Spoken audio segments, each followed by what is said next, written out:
நான் மரண நிலையில் பள்ளத்தாக்கி நடந்தாலும் பொல்லாப்புக்கு பயப்படேன், தேவரீர் என்னோட கூட இருக்கிறீர், உங்க கோலும் தடிகளை தேற்றுன்னு சொன்னான். ஒருவேளை மரண நிலையில் பள்ளத்தாக்கி இருக்கிறீங்களா? கஷ்டத்தில் இருக்கிறீங்களா? பாவத்தில் இருக்கிறீங்களா? பிரியமா தேவனுடைய பிள்ளைகளே, நானும் அந்த வழியில கடந்து வந்தது உண்டு.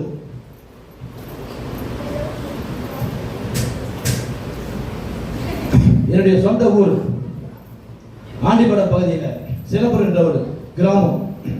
என் தகப்பனார் அப்போ 78 BA டிகிரி ஹோல்டர்.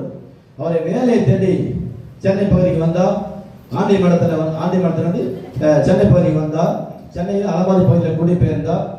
பிரிவாதியான நான் என் மகன், என்னுடைய தகப்பனாருக்கு ஒரே மகன், எனக்கு ஒரு தங்கை, நன்றாக சென்று கொண்ட குடும்பம்.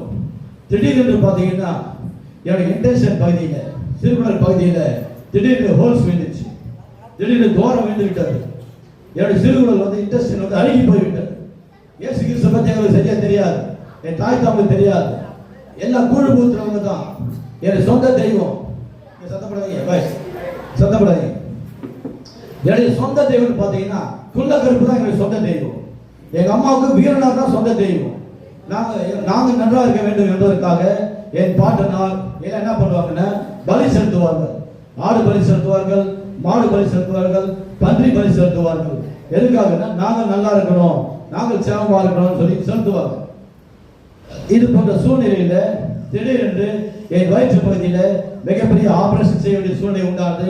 பெரிய வலி வந்தது. அந்த பகுதியில ரிலீஸ் பகுதியில சித்திரபுரம் ஹாஸ்பிட்டல், யாருக்கு தெரியும்? சித்திரபுரம் ஹாஸ்பிட்டல் யாருக்கு தெரியும்? சித்திரபுரம் ஹாஸ்பிட்டல் அங்க தூக்கிட்டு போனாங்க. நடக்க முடியல, பயங்கர பெயின். அந்த டாக்டர் பரிசோதனை செய்து விட்டு அவர் சொன்னார், உங்க மகனை காப்பாற்றுவது மிகவும் கடினம், வேற டாக்டர் கொண்டு போயிடுன்னு சொல்லிட்டாங்க. மூக்குல ரத்தம் வழிந்து தூக்கி வைத்து வீல் சேர்ல என்னை கொண்டு போனாங்க. எங்க போதுன்னு தெரியல. அம்பத்தூர்ல சென்ட்போர்ட்ல கொண்டு போனாங்க. சென்ட்போர்ட் கொண்டு போய் அங்க பரிசோதனை செய்த போது மிகவும் மோசமான நிலையில் இருக்கிறாரு, இவரை வேற எங்கேயாவது கொண்டு போயிடுன்னு சொன்னாங்க. எங்க போதுன்னே தெரியல. என் குடும்பம் தத்தளித்தது, கண்ணீரில் மிதந்தது, எங்க போதுன்னு தெரியல. நான் மருத்துவ பயம். அவ பாத்தீங்கன்னா சில பேருடைய உதவியா எனக்கு கொண்டு போனாங்கன்னா அண்ணா நகர்ல இருக்கிற ஸ்ரீதேவி ஹாஸ்பிட்டல் கொண்டு போய் அட்மிட் பண்ணாங்க.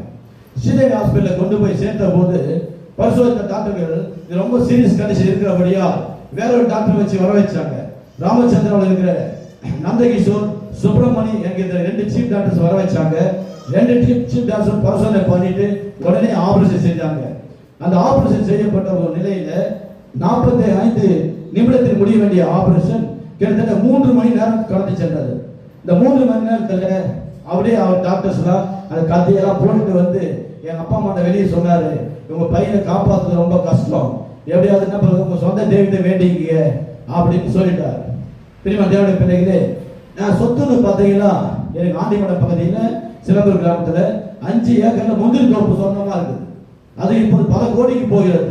எங்க அப்பா சொன்னாரு, ஒரே ஒரு பையன் டாக்டர், எப்படியாவது என் பிள்ளையை காப்பாத்திருங்க, நான் என்ன பண்றேன், சொத்தெல்லாம் வித்து கூட கொடுத்துட்றேன் அப்படின்னு சொன்னார்.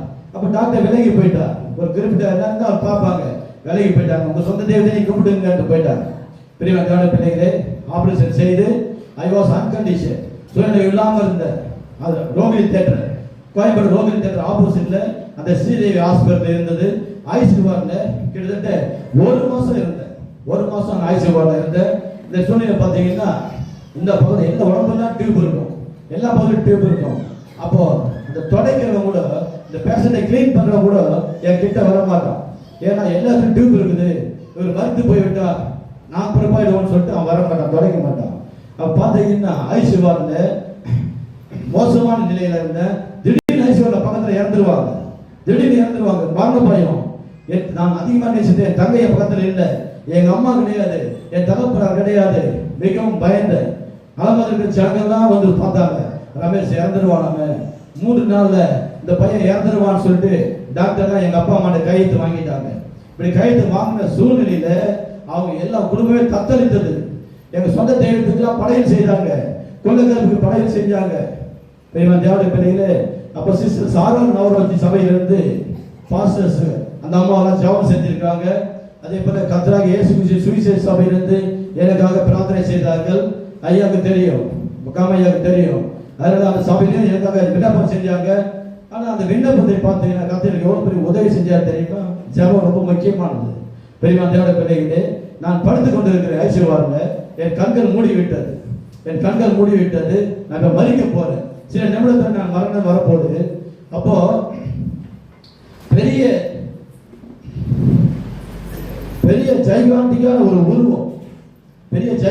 ஒரு உருவம் என்னுடைய வயிற்று பகுதியில வந்து உட்கார்ந்தது. என் வயிற்று பகுதியில் உட்கார்ந்து சொன்னது, ரமேஷ் நீ எனக்கு வேணும்னு சொல்லுச்சு. அந்த பெரிய ஜைகாண்டிக்கான உருவம் யாருன்னா, அது பேரு லூசிபர், அது பேரு சாத்தான், அது பேரு பிசாசு. என்னோட முகமுமா பிசாசு பேசினான். என்ன சொன்னா, ரமேஷ் நீ எனக்கு வேணும் அப்படின்னு சொன்னான். அப்ப என் கையை அவனை அடிக்க முடியல. என் கையை ஓங்கி அடிக்க போறேன், என்னால அவனை அடிக்கவே முடியல. அவனுக்கு பெரிய சக்தி இருக்குது. அந்த சக்தியை வைத்து அவன் தடுத்து நிறுத்தினான் என்ன.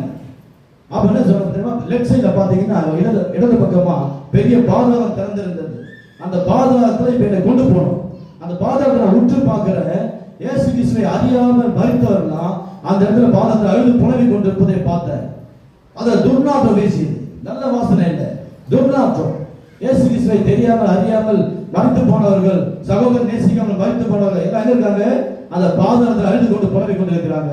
இப்ப நான் சில நிமிடத்தில் அங்கே பிசாசு கொண்டு போவார். பிரியமானவர்களே, பிள்ளைகளே, இந்த சூழ்நிலையில பாத்தீங்கன்னா நான் எதிர்பார்க்காத தெய்வம், நான் கும்பிடாத தெய்வம், என் தாய் தகப்பனார் பலி செலுத்தாத தெய்வம், காணிக்கை செலுத்தாத தெய்வம், சூரியன் போல பிரகாசமான ஒளியில என் முன்பாய் தோன்றினார். கர்லை தட்டி கர்த்தரை மகிமைப்படுத்து. ஹல்லேலூயா. இயேசு இன்று உயிரோடு இருக்கிறார். இந்த சத்தத்தை கேட்டுக்கொண்டிருக்கிற அருமையான சகோதரனே, சகோதரியே, ஒருவேளை இயேசுவை வெளிநாட்டு தெய்வம் நினைத்துக் கொண்டிருக்கலாம், பிரச்சார தெய்வம் நினைத்துக் கொண்டிருக்கலாம். பிரியமான தேவனுடைய பிள்ளைகளே, இயேசுவை தவிர வானத்திலும் பூமியிலும் there is no other God except Jesus Christ in this world. ஹல்லேலூயா. இந்த உலகத்துல இயேசுவை தவிர வானத்திலும் பூமியிலும் தெய்வம் இல்லை என்பதற்கு நான் சாட்சியாக இருக்கிறேன். ஒருவேளை நீங்க வெளிப்புறமாக சத்தத்தை கேட்டுக் கொண்டிருக்கலாம், இயேசு அறியாதவர்களா இருக்கலாம். பிரியமான தேவனுடைய பிள்ளைகளே, தேவனை அறியாத தெய்வமே, இயேசு உயிரோடு இருப்பதால் இன்று நான் உயிரோடு இருக்கிறேன். ஹல்லேலூயா சொல்லுங்க. ஹல்லேலூயா. அவர் வந்து மாத்த என்ன செஞ்சா தெரியல? இயேசு தோன்றின முதல் காரியம் என்ன செஞ்சா தெரியுமா? என் முன்னாடி பேசிட்டால பிசாசு லூசிபர், வயிற்று போது பேசினால அவனை ஓங்கி அடிச்சாரு பாருங்க. அந்த பாதாளத்தை அலறச்சி உள்ள போய் விழுந்தான். ஹல்லேலூயா சொல்லுங்க. கண்ணை தட்டுவோமா? கண்ணை தட்டு கர்த்தரை மகிமைப்படுத்து. இயேசு இன்று உயிரோடு இருக்கிறார். Jesus is a living God. He is a true God. He is the way, truth and life. My dear children of God, if you want to enter into the kingdom of God, just follow Jesus Christ. Just follow the rules of Jesus Christ. Hallelujah.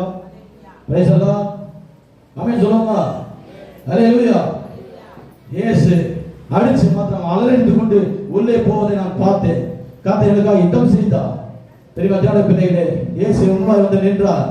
என் ஆத்துமா அவரை பார்த்து சொல்லுச்சு, கர்த்தாவே என் மேல் இரக்கமா இருங்க, கர்த்தாவே என் மேல் இரக்கமா இருங்க, கர்த்தாவே என் மேல் இரக்கமா இருங்க. 3 தடவை கெஞ்சிச்சு, மண்டாடிச்சு. கர்த்தர் வாயை திறந்து சொன்னார். பிரியமானவர்களே, கர்த்தர் வாயை திறந்து சொன்னார், என் இரக்கம் உனக்கு எப்போதும் உண்டு, என் இரக்கம் உனக்கு எப்போதும் உண்டு, நீ பயப்படாதே, சீக்கிரமா விடுதலையாவேன்னு சொன்னார். கர்த்தரை கர்த்தர் மகிமைப்பட்டு அவர் சொன்னார், நான் உன்னை விட்டு விலகுவதும் இல்லை, உன்னை கைவிடுவதும் இல்லை சொன்னார். எத்தனை உண்மையுள்ள தெய்வம்! அது மாத்திரமா, அவர் கண்ணை மூடி அவர் திறந்து பார்த்தேன். என் காலனை நின்றவர் எப்ப கிட்ட நின்றார், என் அருகில் நின்றார். என் கை நின்று பார்த்ததுல அவர் கையை என் காண்பித்தார். அந்த கையில பாத்தீங்கன்னா ஆணி அடிக்கப்பட்ட தழும்பை பார்த்தேன். அந்த ஆணி அடிக்கப்பட்ட தழும்புல அக்கினி பிழம்பு, பந்து போல அக்கினி பிழம்பு சோர்ந்து கொண்டு இருந்தது. அந்த பந்து போல அக்கினி பிழம்பை என் மேல் அந்த கரத்தை வைத்தார், என் கண்களை வைத்தார். ஒளி பிரவேசித்தது, வண்ணம் இறங்கி வந்தது, அபிஷேகம் இறங்கி வந்தது. என் வயிற்று பேர் வைத்து லாபகமாக தடவி வைத்தார். பிரியமான பிள்ளைகளே, கர்த்தர் சொன்னார், மகனே பயப்படாதே, நான் உன்னை விட்டு விலகுவதில்லை, உன்னை கைவிடவில்லை. I will never leave you, nor forsake you. Hallelujah. ஆமென் சொல்லுங்க. அவ்வளவுதானா? ஏங்க இயேசு முன்பே தோன்றினார்ல, கண்ணை தட்டி கர்த்தரை மகிமைப்படுத்து. ஹல்லேலூயா. உங்களோட நான் முகமா பேசிக் கொண்டிருப்பது போல இயேசு முகமா பேசிக் கொண்டிருந்தார். இயேசுக்கு தரிசனம் கொடுத்தார். இயேசுவை சுகமாய் தூக்கி கொண்டு வந்தார். ஒரு தகப்பன் தன் பிள்ளையை சுமந்து கொண்டு வருவது போல இயேசு இவ்விடத்தில் வரும் வரைக்கும் என்னை சுமந்து கொண்டு வந்தார். ஹல்லேலூயா சொல்லுங்க.